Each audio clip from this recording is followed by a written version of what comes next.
Muy buenas tardes, queridos amigos en El Salvador. Muy buenas noches a mis colegas aquí en Washington, D.C. Mi nombre es Janet Noltenius, de Casa de la Cultura El Salvador. Y es un placer para mí tener la oportunidad de trabajar y hacer este conversatorio con la biblioteca de la UCA en El Salvador. Y para ello voy a presentar a Jenny Díaz, que ella es del equipo de formación y enlace académico de la biblioteca. Adelante, Jenny. Buenas noches, muchísimas gracias por esta coordinación, por este trabajo tan bonito que estamos haciendo. La verdad es que para nosotros es un orgullo que uno de nuestros académicos sea entrevistado para esta institución tan importante como es la Casa de la Cultura El Salvador en Washington, y además que sea parte de una de nuestras actividades que más gustamos de hacer, que es las tertulias literarias. Así es que esta noche vamos a conocer La rebelión de los sentidos. La tertulia, la presentación va a ser compartida con la doctora Janet Noltenius, quien es la directora de esta institución, y además con el doctor Ricardo Roque, que es el autor del libro y profesor del Departamento de Filosofía de la Universidad. Bueno, muchísimas gracias. Es para mí un placer estar esta noche. Y antes que todo, muchísimas gracias, doctor Valdovinos, Roque Valdovinos, por aceptar nuestra invitación. Les quiero decir que les voy a dar así una pequeña reseña de quién es este gran autor académico. El doctor Ricardo Roque Valdovinos es doctor en literaturas hispánicas y tiene un máster en literatura comparada por la Universidad de Minnesota. Yo pasé ahí 7 años helándome también. Él es licenciado. ¿En serio? Sí, helándome. Me tocaba llegar ahí el 1 de enero, así que eso era siempre muy difícil. Es licenciado en letras por la Universidad Centroamericana José Simeón Cañas, y a quien yo le digo cariñosamente UCA, en la cual es profesor del Departamento de Filosofía y del programa de posgrado de Filosofía Latinoamericana. Ha sido profesor visitante en University of Nebraska en Lincoln, University of California en Davis, University of Richmond, right here in Richmond, Virginia, así como la Universidad Rafael Landívar de Guatemala, la Universidad de Costa Rica y la Universidad de Chile. Fue director de la revista Cultura del Consejo Nacional de Cultura y Artes en El Salvador entre 1997 y 2002. En la actualidad, dirige Realidad, revista de Ciencias Sociales y Humanidades de la UCA, y es autor de los libros Arte y Parte. Ese no lo conozco, pero tengo muchas ganas de conocerlo. Como niños de un planeta extraño, El cielo del ideal, literatura y modernización de El Salvador, 1860-1920.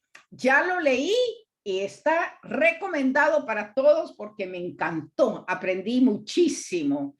Gracias, Ricardo, por ese libro, porque también para los locos que queremos ver cómo lo que pasa en el país y el nexo con la literatura y las artes están íntimamente ligados.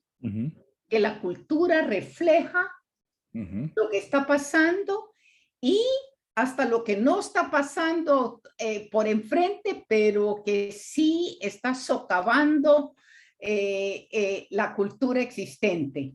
Y ahora este libro que tenemos ahora es La rebelión de los sentidos, arte y revolución durante la modernización autoritaria en El Salvador. Y quiero decirles que también en el 99 preparó la edición de la narrativa completa de Salarrué, y es editor junto a Valeria Greenberg de Tensiones de la Modernidad. Es un segundo volumen de la colección Hacia una historia de las literaturas centroamericanas. ¡Qué bárbaro! ¡Qué bárbaro! ¡Qué gusto pensar que te has pasado como rata de biblioteca, gozando nuestra literatura y la literatura centroamericana. Qué maravilla, Ricardo. Felicidades. Bueno, gracias, Janet. Bueno, es un gusto estar con ustedes el día de hoy, ¿verdad? Para compartir con nuestros queridos amigos allá en Washington, aquí en El Salvador y también en otros lugares de donde nos vean, ¿verdad?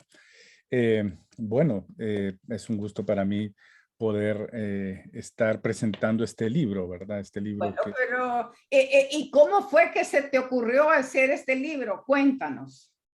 Bueno, fíjate que en realidad este libro comenzó a partir de una serie de ideas sobre investigación del mundo cultural en el periodo anterior al conflicto armado, ¿verdad? Comenzó primero porque una invitación que me hizo un colega para que participara en algo que se llamaba literatura y movimientos sociales.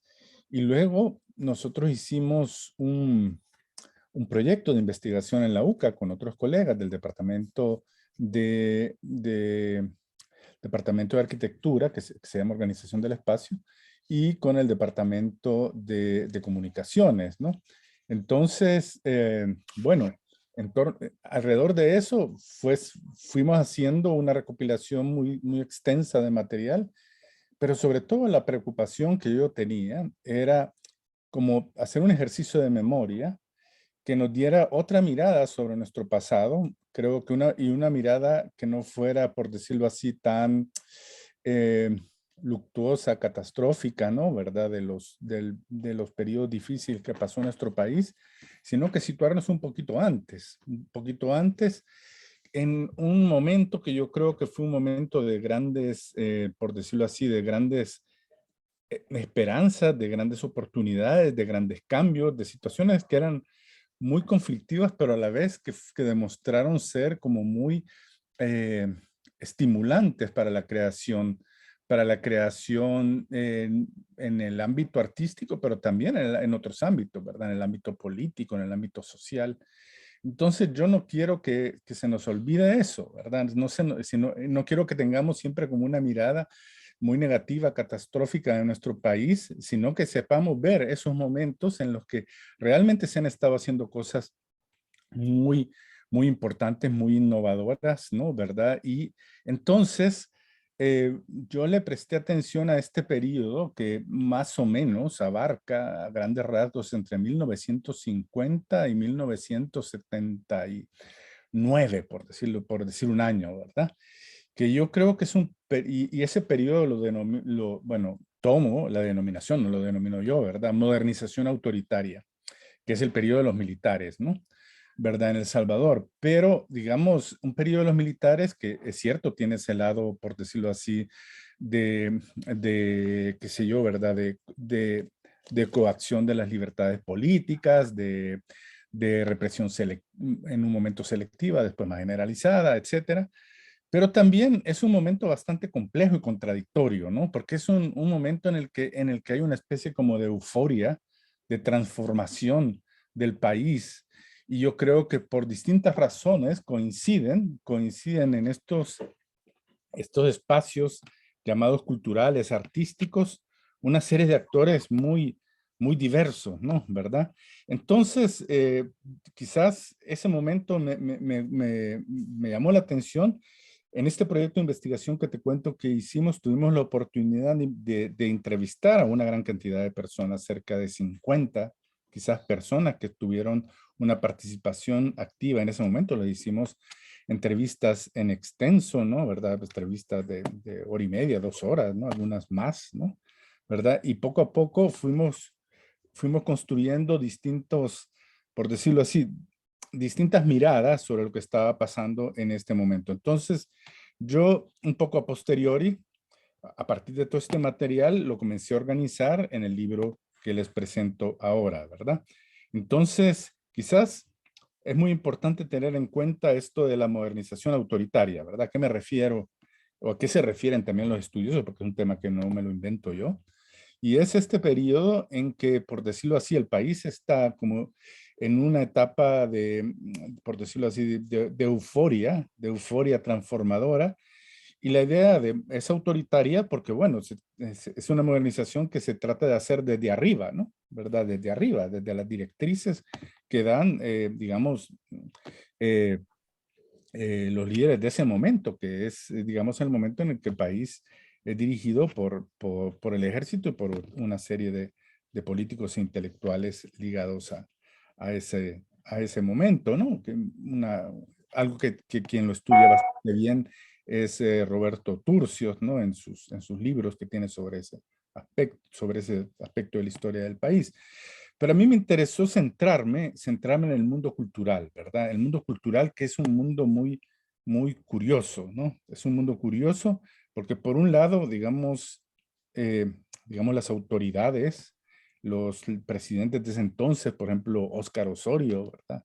Óscar Osorio, que fue, digamos, el que, por decirlo así, dio una como inflexión a los regímenes militares en El Salvador a partir de la Revolución de 1948, ¿verdad? Con esto ya como una búsqueda de que era posible, digamos, como iniciar un proceso más activo de industrialización, etcétera, y de modernización también en el ámbito de las comunicaciones, en el ámbito urbano, en una serie de cuestiones, pero que de alguna forma requirió de la colaboración de una serie de personalidades, ¿no? De personalidades bastante complejas y que de alguna forma también esto motivó a mucha gente joven a involucrarse en los espacios culturales que se estaban abriendo.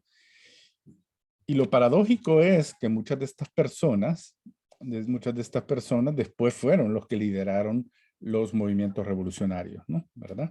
Entonces, a mí me interesaba un poco explorar eso. Hay un libro muy bueno que yo se lo recomiendo ¿cómo es que se llama? De Joaquín Chávez, ¿no? Que es sobre este periodo y sobre todo sobre los intelectuales, ¿cómo se llama? Campesinos, y sobre los intelectuales populares. Aquí lo menciono en la bibliografía. Sí, se llama Poets and Prophets of the Resistance, ¿verdad? Intellectuals and the Origins of El Salvador Civil War. Entonces, bueno, a mí siempre como ese binomio, ¿no? De poetas y revolucionarios, que es muy, digamos, es casi un tópico, ¿verdad? En los estudios literarios, en los estudios históricos. Me interesaba un poco ir más allá, ¿verdad? Creo que casi siempre se hace una vinculación como muy anecdótica, ¿no? ¿Verdad? De que, bueno, sucede que eran reyes revolucionarios y a la vez eran poetas, ¿no? O a la vez eran artistas. Yo lo que me propongo en este trabajo, modestamente, es, bueno, ir más allá de esa constatación anecdótica, decir por qué ese espacio que le podemos llamar el espacio de las artes, es un espacio, por decirlo así, donde se están ensayando nuevas posibilidades, nuevos mundos posibles. Yo ahí ocupo un término que retomo de un filósofo francés de comunidades estéticas, ¿verdad? Cómo a través de las comunidades estéticas, es decir, personas que se reúnen porque comparten una cierta sensibilidad, ¿verdad? Ahí se ensayan nuevas formas de estar juntos. Y estas comunidades estéticas de alguna manera son como pequeños laboratorios de lo que podrían ser más adelante comunidades políticas, ¿verdad? Porque la política también es eso, se trata de estar juntos, ¿verdad? Entonces, a partir de eso yo traté de explorar como distintos momentos, escogí lo que yo le llamo en el prólogo escenas, ciertos escenarios. No he hecho un inventario exhaustivo de la producción artística ni cultural. En eso se me hubieran ido 1000 páginas y no hubiera acabado nunca.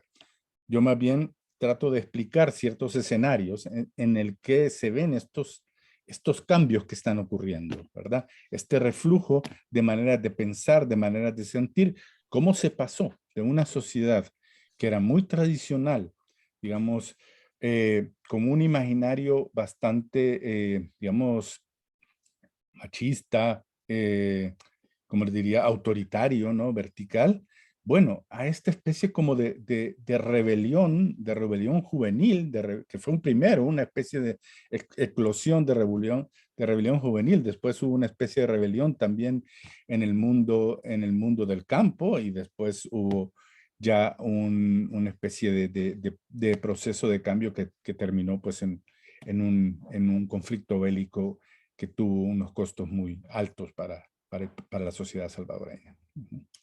Bueno, mira, fíjate que cuando hablamos de lo que pasó en la Revolución del 48, para mí yo creo que finalmente la Constitución de 1950, que le da al fin el voto a la mujer, tiene mucho que ver con traer al 50% de la población, claro, a ser partícipe del proceso social y político. ¿Me entiendes? Yo creo que comencemos ahí. Eso es en sí una reforma radical.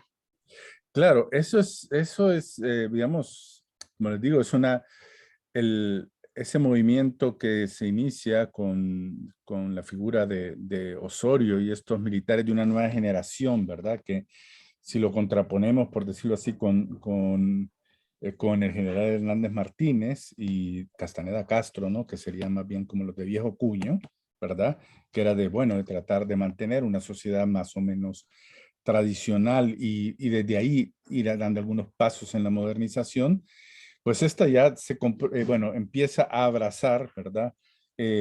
Pues cosas muy importantes, como la ampliación de derechos, ¿verdad? La fundación de ciertas instituciones sociales, ¿no? ¿Verdad? Por ejemplo, el Seguro Social, ¿verdad? Se crea en estos años. El Código Laboral, ¿no? ¿Verdad? Un código laboral que ya reconoce algunos derechos, curiosamente, y es muy importante subrayarlo, reconoce esos derechos para los trabajadores urbanos, no para los trabajadores rurales. Los trabajadores rurales siempre quedan como en esa especie de limbo, ¿no? Pero de todas maneras, y bueno, y después también crea todas estas, no sé, toda esta estructura que nosotros asociamos al Estado salvadoreño, ¿verdad? Que prácticamente fueron ellos los que le hicieron, ¿no? ¿Verdad? No, Que sí, claro. los mercados municipales, los turicentros, ¿verdad? Bueno, lo de los turicentros, que es una idea que surge un poco antes, ¿verdad? En la época de Martínez, con esto de la Junta de Turismo, pero bueno, esto ya lo desarrollan ya como un proyecto de alcance nacional y que bueno, que no solo implica la construcción de ciertos espacios, sino que la idea también de que tiene que regularse como una especie del ocio de la diversión de los sectores populares, ¿no? ¿Verdad? Para facilitar la modernización, que de alguna manera, digamos, está ya un proyecto de crear una especie de condiciones para ampliar hasta cierto punto la ciudadanía salvadoreña, ampliar por ejemplo, en el disfrute del consumo, en el disfrute de ciertos espacios, en ciertos, digamos, derechos como la salud, de la educación, etcétera. Claro, siempre limitando mucho los derechos políticos, ¿no? Que siempre, digamos, está la idea de que el ejército tiene que tutelar, ¿verdad? Que la sociedad no se salga de cauce, de que estos cambios no provoquen, qué sé yo, convulsiones que puedan poner en peligro el status quo, ¿no? ¿Verdad? Pero bueno, yo creo que eso es importante. Si ustedes se dan cuenta, muchos de esos edificios provienen de esa época. Bueno, en el primer capítulo, de hecho, yo un poco me meto. eh, Eso es algo que hice gracias a la colaboración de los colegas, de las colegas principalmente, del Departamento de Arquitectura de la UCA, ¿verdad? De todos estos proyectos de modernización urbana que se hicieron en la década, principalmente a partir de la década de los 50, con la creación del DUA, con la creación del IBU, y sobre todo con proyectos como los famosos centros urbanos, que hoy se conocen como los multifamiliares, ¿verdad? Mira, tal Que eran vez mucho más, que eran mucho más. ¿Ah? sería bueno, Ricardo, que pongas primero para que Ah, todos sí, acuerden algunas de las fotos, porque yo creo que claro. lo que para todos parece normal, eh, vamos a ahí está el título La entero portada, Edith. para todos, la portada, para que lo puedan conseguir en la biblioteca y que también lo puedan comprar en los centros, en las librerías. Bueno, Bueno, aquí les pongo una foto del coronel Osorio, ¿verdad? Que fue presidente de El Salvador entre 1948 y 1956, ¿verdad? Primero como parte de una junta o de uno de estos grupos y ya después como presidente electo, ¿verdad? Eh, Osorio era una persona muy particular, ¿verdad? Muy dinámica, ¿verdad? Como muy comprometida con la idea de hacer obras, ¿no? ¿Verdad? Pero también de introducir ciertos cambios que en política, digamos, de salud, de educación, etcétera, ¿verdad? Es una figura que yo creo que todavía no se ha estudiado lo suficiente. Yo lo poco que digamos, averiguado sobre él, primero, que él estaba muy impresionado por el tiempo que estuvo en México. Él estuvo exilado en México porque fue en uno de los intentos de golpe, él estuvo un tiempo en México, pero entonces conoció, y antes creo que había estado, conoció, digamos, todo el esfuerzo que se había hecho en México de construir, por decirlo así, un Estado, pero también un Estado que tuviera este cariz popular, ¿verdad? Popular en el sentido de que integrara a un sector más amplio de la población, no democráticamente, eso sí hay que aclararlo, ¿verdad? Eh, pero a la vez también encontré información de que Osorio estuvo antes de eso, estuvo en Italia en la época de Mussolini, ¿no? ¿Verdad? Y él estaba como muy impresionado también por toda esta, digamos, toda esta como furia de construcción que había de edificios ¿cómo es que se llama? De habitación popular, los famosos palazzi, ¿no? ¿Verdad? En Roma, etcétera. Entonces, bueno, él era alguien que estaba imbuido como una idea, digamos, autoritaria, corporatista de Estado, pero que suponía la construcción de una cierta, digamos, de una cierta idea de de identidad nacional popular, ¿verdad? Y ahí, claro, quizás lo que un poco, por decirlo así, simboliza el sueño de esta generación de gobernantes, es el famoso monumento a la revolución, al que hago alusión. Ujú. ponlo, porque tú lo tienes y también. No sé si lo tengo acá, Bueno, ok. si no lo debo tener a otro lado. Bueno, pero una de las cosas que hizo también Osorio fue que se rodeó de toda una serie de lumbreras salvadoreñas, por decirlo Claro. así. Don Jorge Sol Castellano, por ejemplo, que él hizo el Ministerio de Economía, de Planificación, establecieron las estructuras, estaba Galindo Pol en las artes, que era un tipo totalmente súper educado, erudita. También estaba según recuerdo yo, don Roberto Parker. Él estaba de ministro de Relación Obras Públicas, por ejemplo, ¿verdad? Entonces, y creando estas otras instituciones al servicio de esa nueva clase obrera, por decirlo, clase media y clase obrera, porque no había esa construcción. Entonces, la arquitectura de San Salvador cambió. No Sí. hay duda alguna.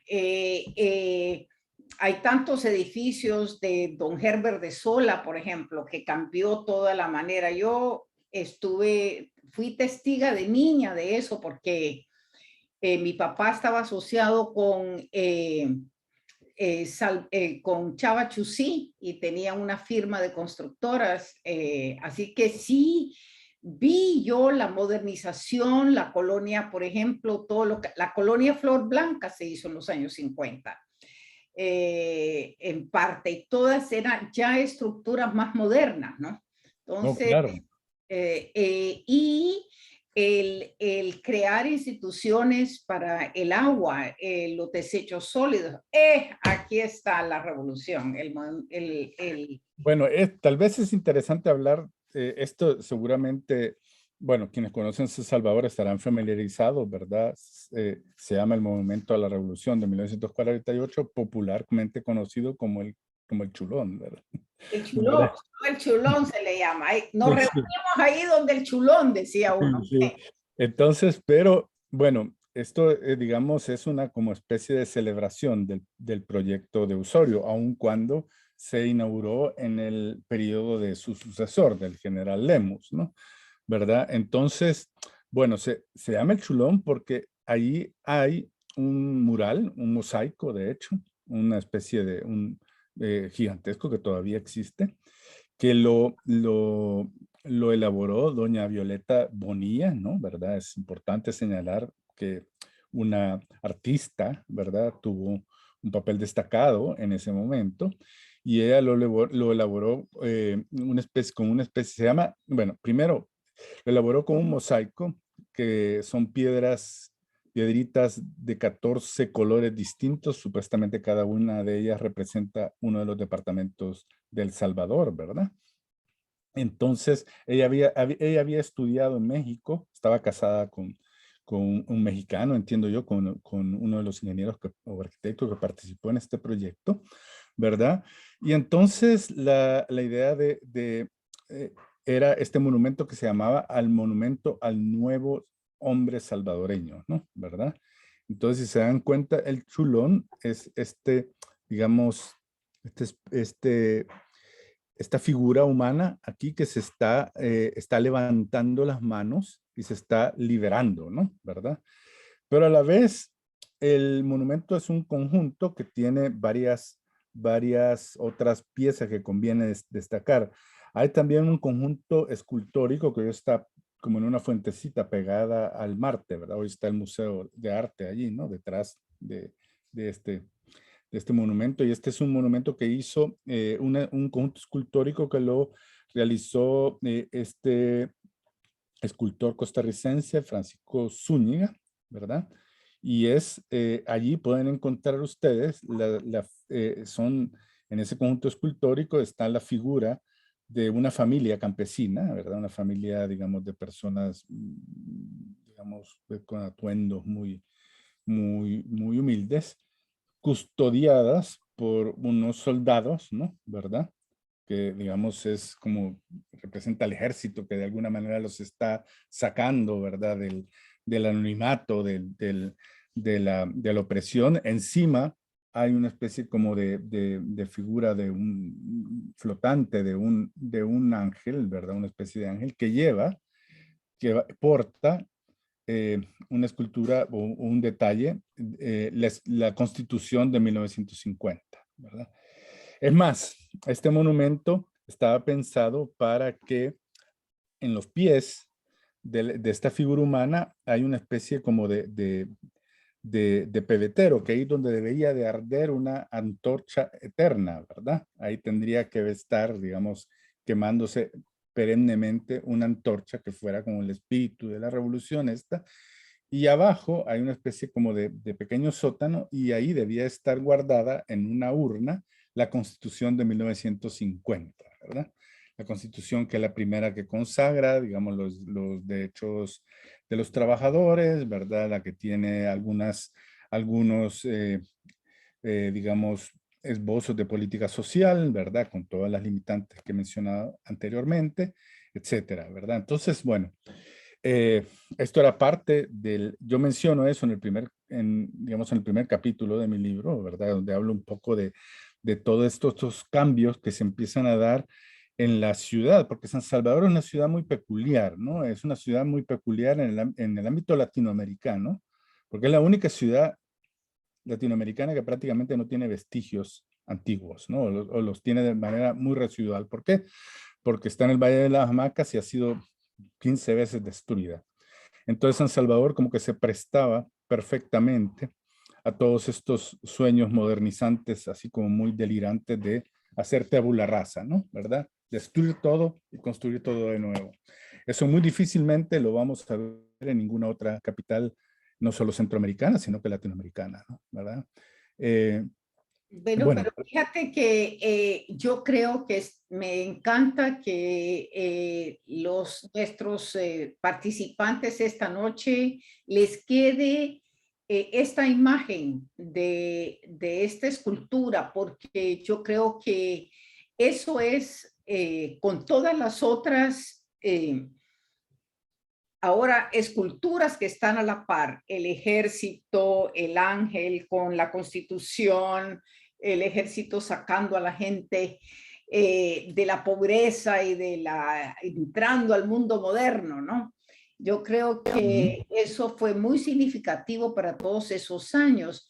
Y en los años 50 en particular, Osorio, según recuerdo, fue primordial, fue el primero que envió a artistas a estudiar en el extranjero.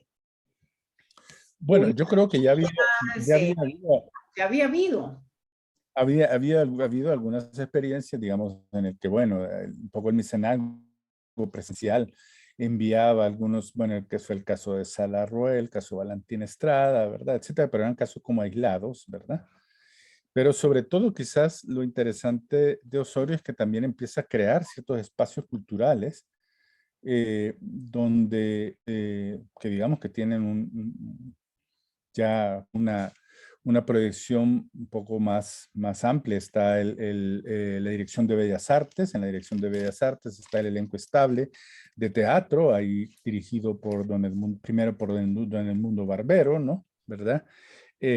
También se crea la Escuela Nacional de Danza, otra serie de espacios que algunos ya existían antes, pero él, digamos, les da más recursos, les da más proyección, etcétera. Y luego, en esta época, pues, se dan todas estas como actividades ya de promoción y sobre todo también como la construcción de todos estos espacios, ¿verdad? Estos espacios digamos, de monumentos, pero por otro lado estos espacios de entretenimiento, de diversión popular, ¿no? Yo creo que hay otro momento muy interesante también en el ámbito de las políticas culturales que lo analizo más adelante en mi libro, que es la época del general Sánchez Hernández con la figura siempre muy compleja, muy polémica de Walter Benecke, ¿verdad? Walter Benecke, que fue el impulsor de la reforma educativa, de la televisión educativa también, pero a la vez de todo este proyecto de los Centro Nacional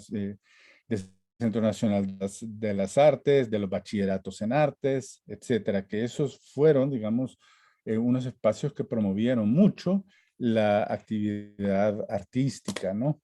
De hecho, el bachillerato en artes es un fenómeno muy interesante. Yo lo analizo en uno de los capítulos, el capítulo que tiene que ver teatro, ¿no? ¿Verdad?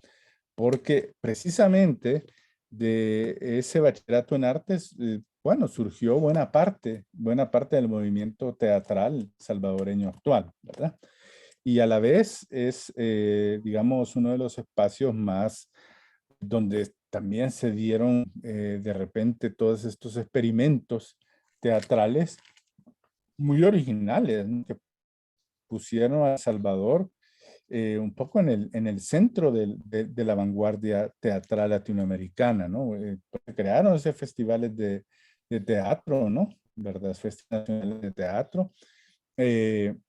Y también hay figuras así clásicas que estudian el teatro latinoamericano, como Augusto Boal, ¿no? Augusto Boal estuvo en El Salvador de visita y a la vez menciona en algunos de sus libros, creo que es en El Teatro del Oprimido, menciona algunas de las experiencias que están teniendo lugar en ese momento en el país, ¿no? Entonces, de un ambiente teatral como muy exiguo, muy...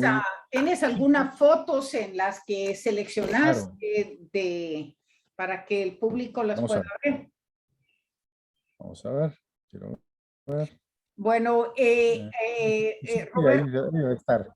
bueno, porque Bueno, aquí tengo una foto de uno de los elencos de los grupos de teatro. Estos se llaman, este grupo es el grupo Maíz, creo que es, el colectivo Maíz. Y, y van ahí caminando por una de las calles de San Salvador, ¿verdad? Porque, bueno, también toda esta idea de que se empiece a hacer calle, teatro callejero, etcétera, ¿verdad? Que yo en el libro tengo bastantes, algunas, no, no muchas, pues tengo algunas y algunas imágenes de todo esto, ¿verdad? Ujú. no, es en realidad llevar el teatro local también y se empezaron a desarrollar eventos Quiero ver si culturales les otra. en las calles, sí, había mucho teatro en la calle, sí. Ujú. Era, Quiero no, ver. y fue todo ese grupo que estudió en el bachillerato de arte, la verdad que como dices tú, ahora sigue. Hay dos libros que han sacado, Los hippies del barranco, de Roberto Claro. Salomón, y además el último libro es un verdadero estudio del teatro como un desarrollo en el país, ¿verdad? Su segundo Sí, de este es el que ha hecho David Cortés. Roque Ujú, Cortés, sí, ujú. Roque Cortés ha hecho un muy buen trabajo, pero lo interesante es cómo el teatro siempre lleva la vanguardia, si tú quieres. En ese sentido, fue un periodo de ebullición y también había todo este concepto del teatro del cuerpo, ¿verdad? La Claro. acrobacia dramática. Esto no se había visto en el país antes, ¿verdad? Entonces, Si logra ver la imagen, esta imagen que les estoy compartiendo ahorita. sí, está en la imagen, claro que sí. Esta es una foto de una de las prácticas que hacían, que era acrobacia dramática, ¿verdad? Quizás brevemente les quería mencionar, bueno, cuál es la novedad que hace este movimiento teatral, ¿verdad? De cómo se cambia de un modelo de teatro, ¿verdad? Que era el modelo más tradicional, que era el teatro primero que estaba basado casi siempre en un gran texto de la literatura, ¿verdad? Y que luego a la hora de ser actuado era básicamente la recitación y declamación de los textos, ¿verdad? Bueno, a veces con muy buenos actores, ¿verdad? Que le daban una gran intensidad a la interpretación, pero digamos, aquí se empieza ya a hacer, se empiezan a introducir otros modelos de teatro, ¿verdad? Como, qué sé yo, basándose incluso en algunos ejemplos como el teatro de Cali, el teatro experimental de Cali, qué sé yo, el teatro de la Candelaria en Bogotá, etcétera, que son este teatro que ya no está, digamos, centrado sobre el texto, ya no está centrado sobre la declamación, sino que está centrado sobre la actuación y sobre cómo, digamos, cierto tipo de cuerpos ocupan ciertos espacios, ¿no? ¿Verdad? Y cómo, y cómo esto, yo analizo ahí, cómo esto se connota en un sentido muy particular con, digamos, cambios que está habiendo en la misma vida, en la misma vida de El Salvador y de San Salvador, ¿no?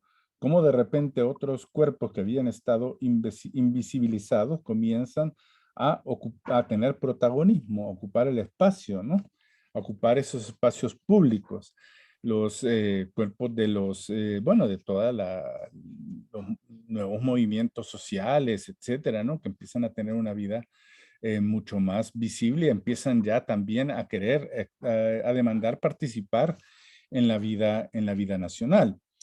Eh, yo una de las cosas que yo entrevisté a mucha de la gente que participó en este movimiento teatral y una de las cosas que a mí me llamó la atención es que al menos en 2 o 3 casos descubrí o me relataron los involucrados que ellos llegaron al teatro porque venían de una experiencia de militancia política, venían de las manifestaciones en la calle, sobre todo el movimiento de los estudiantes de secundaria. Y manifestarse en las calles es hasta cierto punto como es un performance, ¿no? ¿Verdad? Es tiene su teatralidad y ellos descubrieron, ahí lo relatan, que el teatro era ese vocabulario artístico que a ellos les interesaba descubrir, que a ellos les interesaba potenciar, ¿verdad? Y entonces, bueno, ahí se van a dar una serie de grupos, cada uno tenía su propia interpretación de cómo era que tenía que intervenir en la vida del país, etcétera. Cómo, digamos, también esto surge de una iniciativa que tal vez iba orientada más hacia crear un teatro más profesional, un teatro más, digamos, artísticamente más serio, etcétera. Pero, y por otro lado, también por parte del Estado, por parte de las autoridades militares, pues había el interés de decir, bueno, nosotros le damos espacio a la juventud se puede entretener, puede encontrar formas productivas de darle cauce a sus energías, etcétera. Entonces, yo voy como analizando todas esas como motivaciones diversas que coinciden en este espacio, ¿no? Hay una anécdota muy divertida, ¿verdad? Que es cuando, cuando se funda voy a ver si encuentro una imagen.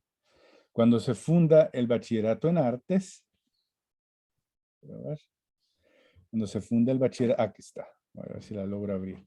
Cuando se funda el bachillerato en artes, digamos, el general Sánchez Hernández le pide o más bien, Walter Benecke le pide a Roberto Salomón y otra de la gente que estaba involucrada en el bachillerato en artes que hicieran un montaje en el que se viera qué era lo que estaban haciendo. Entonces se les ocurre hacer un montaje muy, muy curioso, que es el de esta pieza teatral, que se conoce popularmente como el Marat Sat, ¿no? ¿Verdad? Que es una pieza teatral de un dramaturgo alemán que se llama Peter Weiss, ¿verdad? Y que cuenta la historia de el Marqués de Sade, ¿no? ¿Verdad? Que monta en la cárcel el asesinato de Marat, de Jean-Paul Marat, que era un líder revolucionario, ¿no? ¿Verdad?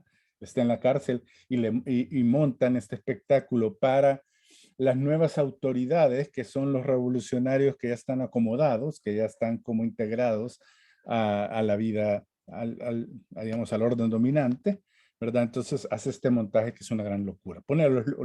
Son, porque estaban en un manicomio, ¿no? ¿Verdad? Entonces son los locos del manicomio que interpretan el asesinato de Marat frente a estas nuevas autoridades. Entonces está esta pieza teatral, una pieza teatral de digamos, de un escritor que es muy de izquierdas, ¿no? ¿Verdad? Muy revolucionario y además a ellos se les ocurre hacer un montaje muy, muy, muy vistoso, muy loco, ¿verdad? Donde van actores, pero también músicos y también ponen como en juego todo esto de la acrobacia dramática, etcétera, ¿verdad? Entonces, bueno, dicen que curiosamente al general Sánchez Hernández, cuando se lo presentan, cuando lo exhiben y él asiste a la primera exhibición, dicen que estaba feliz, ¿no? Que aplaudía como loco, ¿verdad?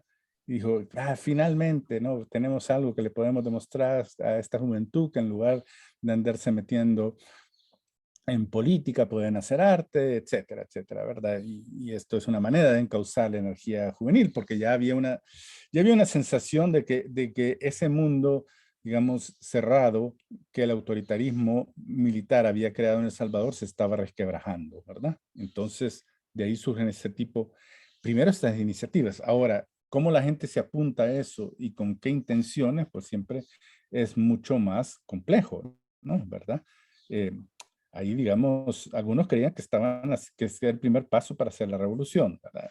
Etcétera. Entonces, bueno, después la llevan a Costa Rica, digamos, a Costa Rica, a un festival de teatro centroamericano, y asiste la esposa del presidente, que en ese entonces era Figueres, digamos, una figura más bien, llamémosle así, progresista, ¿no? ¿Verdad? Liberal, ¿verdad? De socialdemócrata. Y dicen que la señora se puso indignada, que dijo que cómo se atrevían a llevar al teatro esa basura comunista. Entonces, la paradoja es que a Sánchez Hernández le gustó y a la otra señora no le gustó, ¿verdad? Entonces eso nos dice, bueno, cómo nos da una medida de lo que estaba pasando, de lo que estaba ocurriendo en el país, yo lo que trato ahí como de ir como desenmarañando son como esa madeja de distintas, por decirlo así, expectativas que hay por parte de distintos actores sociales con respecto a lo que puede ocurrir en ese mundo del arte y la cultura, ¿verdad? Como los militares creen que es una manera en que algunos militares, otros no, ¿verdad? Todos estaban asustados, ¿verdad? Pero mira, fíjate que solamente para decirte que hemos comenzado con una de las pequeñas capítulos de tu libro Ajá. y son ya, aquí hemos pasado 45 minutos hablando de un capítulo de tu libro, ¿verdad? Bueno, nos hemos metido a otro. Dándole el contexto, quería nada más decirte que tienes, que vas a tener que escoger hablar de otro, pero quería también traer un poco al público para que sepas quiénes están aquí viendo. Okay. Maru Paz y Tili Perdomo, Roberto Mendoza Sol, Leonel Hernández, Nancy Rodríguez, María Clara Flores, Rosa María Picón Nuez, Jackie Morales, Ricardo Canales, James Sieber Fleming, Meredith Pamenter Leg, María Elena Vázquez Arevalo,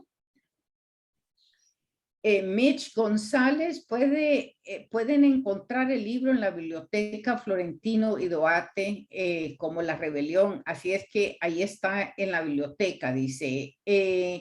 Y se puede ordenar a la librería de la UCA. Así es, y está en la biblioteca y en la librería. Muriel Asbun está con nosotros.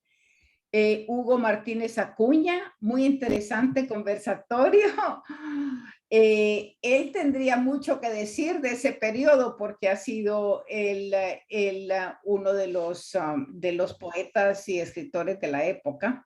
Fátima Miranda, Emilia Castillo de Cortés, Ana Patricia Pérez Bennett de Urquía, Tania Primavera dice, se alagartaron los de la propiedad privada en el movimiento, en el monumento de la revolución, en el área del monumento de la revolución. Bueno, Connie Elías también, Rosario Margarita Trujillo, Becky Panameño. Connie Elías dice, es interesante entrevista, pero lástima que su acceso al internet está congelado ahora. Pero era para darte una idea de bueno, quiénes están contigo, ¿verdad? me da mucho gusto el oír el nombre de varios amigos también. Vaya, qué bien. Entonces, mira, escoge uno de los capítulos porque mira, para mí, el capítulo sobre la literatura y ese desarrollo con la pájara pinta, todo lo que pasó en la universidad es fascinante. Otro capítulo que también me encantó, por supuesto, fue todo el capítulo sobre el cine. Ajá. ¿Verdad? Arte en la revolución, ¿verdad? O revolución en el arte. Sí, yo lo que trato en ese último capítulo es de establecer un nexo, ¿verdad? Por decirlo así, entre el arte de vanguardias y lo que se conoció después como el cine revolucionario, ¿verdad? Usualmente la narrativa dominante que existe es que el cine revolucionario surgió porque unos combatientes descubrieron bueno, que podían tomar el fusil o podían tomar la cámara, ¿verdad? Yo trato de decir que es mucho más compleja esa genealogía y que lo podemos hacer trazando las historias de muchos de los que participaron en estos proyectos, en concreto, y de algunos cortos, que hay un corto que a mí me parece de una calidad increíble, que es este corto que hicieron Manuel Sorto y ¿cómo que se llama? Y Pedro Escalón, ¿no? ¿Verdad? El de Guillermo Escalón, perdón, Guillermo Escalón, el que se llama La Zona Intertidal, ¿no? ¿Verdad? Que es un corto de 10 minutos que lo pueden encontrar en YouTube, ¿no? Ahí está, ¿verdad? Creo que el Museo de la Palabra también lo ha subido, ¿verdad? Que es un corto experimental, muy raro. Sin embargo, es un corto experimental supuestamente dedicado a los maestros asesinados y desaparecidos a finales de la década de los 70, ¿no? ¿Verdad? Pero lo hace en un vocabulario que no es el vocabulario usual de la denuncia, ¿verdad? Sino que en un vocabulario, digamos, de un maestro que está fascinado por la naturaleza, por el mar, ¿no? ¿Verdad? Y digamos, ese su encuentro con el mar, por un lado, es como esa especie, esa búsqueda de un mundo mejor, de otro mundo, de otras posibilidades, pero también es como el encuentro con todas esas, digamos, por decirlo así, fuerzas históricas, telúricas, ¿verdad? Que están ahí moviendo todo. Entonces, a partir de ahí que este grupo que comienza llamando, primero se denominan ellos el Taller de los Vagos, que el Taller de los Vagos había sido un grupo de teatro, ¿no? ¿Verdad? Primero, y después se convierte en un colectivo cinematográfico, y después se convierte en el Cero a la Izquierda, ¿no? A la izquierda. Y ahí se comienzan a hacer algunas de estas películas. Hay unas muy interesantes, está Morazán, Cartas de Morazán, que bueno, evidentemente tienen un cierto, bueno, un contenido político más, si quieren, propagandístico, doctrinario, pero que si uno las ve desde el punto de vista de su lenguaje, también son películas muy interesantes. Entonces yo trato como de ir viendo primero esas conexiones, ¿verdad? Cómo hay cierta idea de cómo el lenguaje cinematográfico es el que está, por decirlo así, explorando, anticipando, ¿verdad? Una cierta utopía deseada, por decirlo así. Hay una anécdota muy divertida que cuenta Guillermo Escalón, ¿no? ¿Verdad? Que él empieza, bueno, va a uno de estos lugares en Morazán del Frente de Guerra. Y claro, quienes lo habían invitado quería que entrevistara a los comandantes para que, bueno, ellos echaran todo el rollo y dijeran que, bueno, su estrategia y dieran pues un poco su lectura política de la coyuntura y todo ese tipo de cuestiones, ¿verdad? Pero él, más bien, su cámara la empieza a centrar en lo que hacen los campesinos ahí, ¿verdad?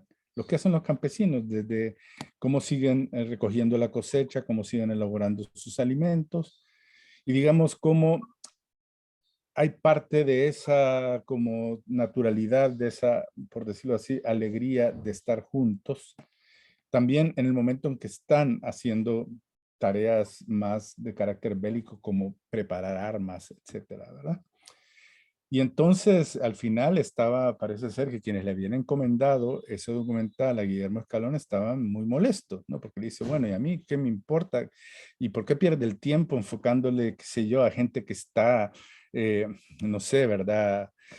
Ocupando instrumentos agrícolas y no entrevista a ninguno de los comandantes, ¿no? ¿Verdad? Entonces, al final es que ponen, allí transcriben en el último, bueno, filman en primer lugar en Nicaragua a unos guerrilleros que van subiendo por una ladera, que supuestamente son los comandantes, ¿no? ¿Verdad? Y después ponen un texto muy largo qué sé yo, ¿verdad? Del análisis de la coyuntura del líder de esa organización, ¿verdad? Y todo. Que es algo que está superpuesto y que a cierto punto termina arruinando el documental, ¿verdad? Entonces, yo voy como explorando todas esas conexiones y creo yo que básicamente eso es parte de todo este movimiento cinematográfico, es parte de toda esta búsqueda, ¿no? De esta búsqueda de un nuevo lenguaje que pueda hablar por decirlo así, de un mundo deseado, de un mundo soñado, ¿no? ¿Verdad? Y sobre todo ahí comparo incluso dos de estos, ¿no? Estas películas que tienen un carácter muy, muy especial, ¿verdad? Que tienen como dos lecturas muy distintas, por decirlo así, del futuro, ¿verdad? Las que hizo Guillermo Escalón, que es más esta idea de que el futuro tiene como una anticipación y una concreción en la vida del presente, ¿verdad? En la vida de cómo estas personas están como anticipando lo que podría ser un modo de estar juntos más igualitario, más, qué sé yo, ¿verdad? Eh, También como más cordial, alegre, que disfruta del momento, y otros que, bueno, que conciben pues, el presente como una especie de paréntesis, ¿no? De paréntesis de sufrimiento y de dolor para que finalmente pueda en un futuro llegar a algo distinto, ¿verdad? Entonces yo voy como comparando esos discursos cinematográficos, ¿no? ¿Verdad? En ese último capítulo. Pues mira, también quiero decirle al público que hay un capítulo sobre todo lo que fue el movimiento de Fernando Yort y todos los hippies que se fueron a La Palma. También aquí hay Alex Campos dice, excelente entrevista, pero tengo una consulta. ¿Cuál considera usted que fue la verdadera o la más destacante razón por la cual la estética desarrollista fue tan apoyada por los militares reformistas? Bueno, creo que porque la estética desarrollista, por decirlo así, todas estas edificaciones públicas que que seguían como el modelo del estilo, el estilo moderno internacional, etcétera, etcétera, era como una concreción, ¿verdad? Como una concreción más inmediata digamos, de esa idea de desarrollo y de progreso que se tenía, ¿verdad? Entonces era como decir, bueno, ya estamos dando los primeros pasos, ¿no? ¿Verdad? Los primeros pasos en crear y además también creo yo que una de las cuestiones, y ahí lo menciono en mi trabajo, una de las cuestiones de la arquitectura, que la arquitectura no solo muestra, ¿verdad? La arquitectura no solo es mostrar, la arquitectura de alguna manera también nos condiciona, nos programa a nosotros cómo nos movemos, cómo nos desplazamos, cómo ocupamos ciertos lugares. Entonces, por ejemplo, la idea, ahí lo analizo, ¿no? De pasada, de los centros urbanos, de los multifamiliares, eran como una forma de enseñarle a a los ocupantes, o por lo menos como la pretensión de enseñarles qué significaba habitar en una ciudad moderna, ¿no? ¿Verdad? ¿Qué significaba, por ejemplo, que tenían que habitar en base a sus unidades familiares nucleares y no en base a sus familias extensas, ¿no? ¿Verdad? ¿Qué significaba que tenían que tener un espacio donde, por decirlo así, la habitación o la vida familiar estaba desligada del negocio, ¿no? ¿Verdad? Que era, digamos, había sido la norma en las otras formas más tradicionales de vivienda, ¿no? ¿Verdad? Entonces, todos y además algunos tenían incluso, por ahí ocupo una fotografía, bueno, se las puedo compartir ahorita, esta fotografía perdón, una fachada del Teatro Infantil del Centro Urbano Montserrat, ¿verdad? O sea, había la pretensión de que estos no solo eran lugares para habitar, sino que lugares que de alguna manera le iban a enseñar a la gente cómo podía, por decirlo así, tener otro tipo de experiencias, ¿no? De tener un tipo de experiencia, digamos, artística, de descubrir otras potencialidades y cualidades dentro de sí mismo. Claro, eso a la hora de las horas, pues, si hay en algún momento, creo que al final del capítulo lo menciono, ¿verdad? En una foto que descubrí en un periódico me di cuenta que ese espacio que estaba destinado a ser el teatro de niños en la colonia Montserrat, por lo menos en ese momento en que yo vi la noticia del periódico, era la Bartolina ¿cómo que se llama? De la delegación de policía de allí, ¿verdad? Lo cual nos dice mucho de lo que ha vivido nuestro país, ¿verdad? Y cómo se pasó, por decirlo así, de la idea de que, bueno, que los jóvenes era algo que se tenía que potenciar, se tenía que cuidar, y después más bien es un problema de que cómo hay que tenerlo, digamos, sometido y encarcelado, ¿verdad? Bueno, mira, fíjate qué fascinante lo que pasó entonces y cómo nos da luces para ver qué ha pasado los siguientes 40 años, ¿verdad? Porque eso es aprender a ver la historia con relación a nuestros nuevos procesos de inserción en el siglo XXI. Quería decirte que tanto Heriberto Alfaro como Carmen Mendites están con nosotros, pero también Jenny Díaz de la biblioteca nos va a dar unas indicaciones y unas palabras de despedida, pero quería decirte que para mí ha sido una charla fabulosa. Yo tengo muchas cosas que me encantaría seguir platicando contigo. Claro, claro, cuando Es un quieras. periodo para mí fascinante y agradecerte que No, hayas hecho este libro, agradecerle porque la verdad a todos nosotros que decimos que queremos conocer la cultura salvadoreña, es importante aprender lo que pasó en este periodo. Es de vital importancia para conocer lo que pasó en los siguientes 40 años, ver qué pasó en los 40 años anteriores, ¿verdad? Bueno, Entonces, ya que estás mostrando la portada del libro, no quería dejar de mencionar y dar las gracias al artista que me prestó la imagen. Esta es una escultura que se llama La Máquina de la Memoria y es de Beatriz Cortés, ¿no? ¿Verdad?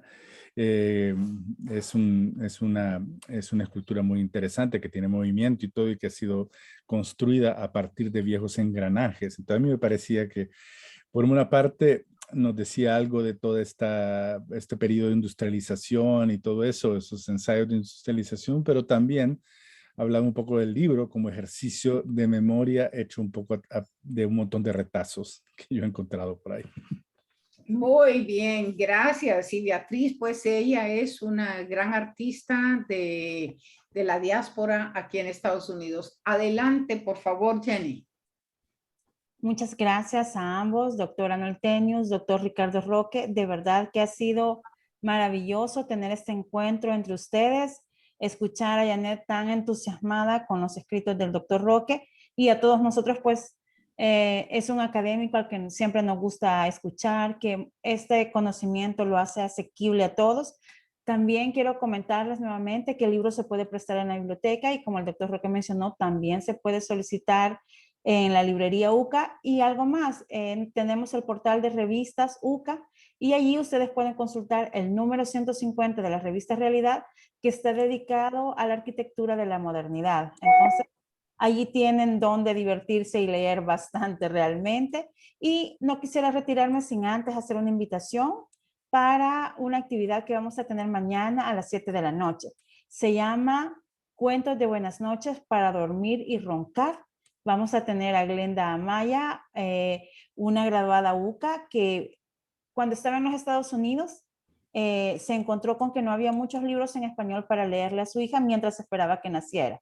Así que a partir de allí empezó todo un trabajo a favor de la promoción de la lectura y de clubes de lectura. Entonces, si usted quiere que le narren esos cuentos o quiere que sus hijos o los pequeños de la casa escuchen esos cuentos, puede conectarse con la biblioteca Padre Florentino y Doate mañana a las 7 de la noche. Muchísimas gracias y por supuesto, todos necesitamos esos libros para leer y roncar. Y creo que no hay como tener la palabra antes de dormir. Así es que yo les recomiendo que es un hábito que no podemos olvidar. Y seguimos adelante. Este jueves nosotros tenemos a las 11 de la mañana aquí en Facebook Live al doctor Rafael Lara Martínez y él nos va a hacer toda una presentación siempre sobre cómo se integra la palabra, el indigenismo y la cultura en nuestro país. Así es que los esperamos y como siempre, mil gracias a todos, mil gracias a la biblioteca por esta invitación y compartir el espacio y por supuesto a Ricardo por este magnífico libro. Muchísimas gracias a todo nuestro público y hasta la próxima. Bueno, muchas gracias. Un gusto compartir con Hasta pronto. Bueno, gracias. Bueno, buenas noches. Buenas noches.